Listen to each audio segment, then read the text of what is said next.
Was ein ganz großes Problem ist, ist das Gewicht. Ich spreche es immer wieder an und bekomme ganz böse Blicke. Und es ist ein Riesenproblem. Also es ist einfach so, wenn wir etwas fülliger werden, dann haben wir den Speck nicht nur hier, sondern leider auch hier. Und dann schnarchen wir einfach mehr, weil das lässt sich nicht verhindern. Das lässt sich einfach nicht verhindern. Und wenn es uns gut geht und wir abends mal ein Schlückchen Alkohol trinken, dann schnarchen Sie auch mehr. Warum?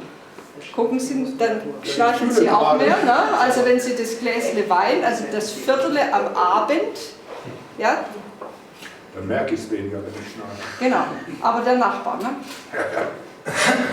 Wenn wir jünger sind, ist das Gewebe sehr straff. Wenn wir älter sind, ist das Gewebe schlapper. Die Männer haben da andere Probleme, da wird es schneller schlapper.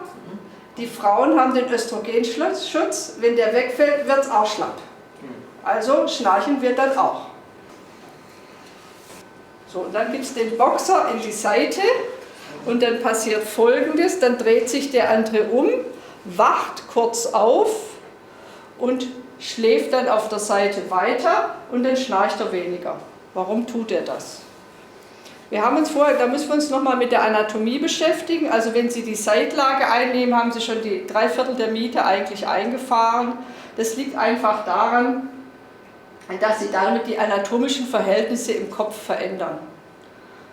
Sie können dieses ganze Zurückfallen von Zungengrund und Gaumensegel damit aufhalten. Das funktioniert nicht immer. Wenn es zu viel ist, dann geht es nicht.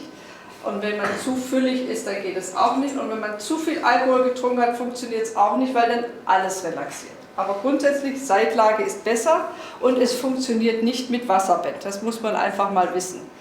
Mit Wasserbett, da sind wir hoffnungslos, da schnarchen Sie alle. Da können Sie die Lagen einnehmen, so viel Sie wollen. Egal, das Wasserbett wird sich immer an diese schöne, kuschelige Situation anpassen. Rückenlageverhinderungsweste ist die angenehme Form eines Tennisballes und vor allen Dingen die etwas teurere. Ein Tennisball kostet, weiß ich nicht, 3 Stück, die sind immer in so einer Packung. Wer spielt Tennis? Wer ist aktiv? Ich würde sagen mal 5 €, ja, da kostet dann so 1,50 € so ein Tennisball. Und die kosten etwa 60, 70 €. Was passiert mit dem? Sie stellen sich das wie so einen Rucksack hinten drauf. Und dann können Sie nicht auf dem Rücken liegen, weil automatisch rollen Sie zur Seite. Drehen Sie auf die andere Seite, geht nicht, geht wieder auf die Seite.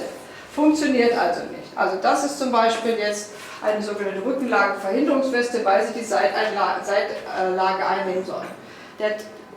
Das brauchen Sie aber auch nicht ewig. Warum? Weil das Hirn ist ja lernfähig und wenn Sie das mit einem günstigen Tennisball machen, brauchen Sie das 10 Nächte und dann ist es vorbei, dann legen Sie sich nicht mehr auf den Rücken. Dann sind Sie nämlich 10 Nächte aufgewacht und Ihr Hirn hat jetzt gelernt, wenn ich mich auf den Rücken lege, dann ist vorbei, dann wache ich auf, dann bin ich morgens unausgeschlafen und ich möchte das nicht. Das können Sie wirklich so machen, es funktioniert. Also wenn die Seitlage eingenommen werden soll, dann funktioniert das auch mit einem günstigen Tennisball.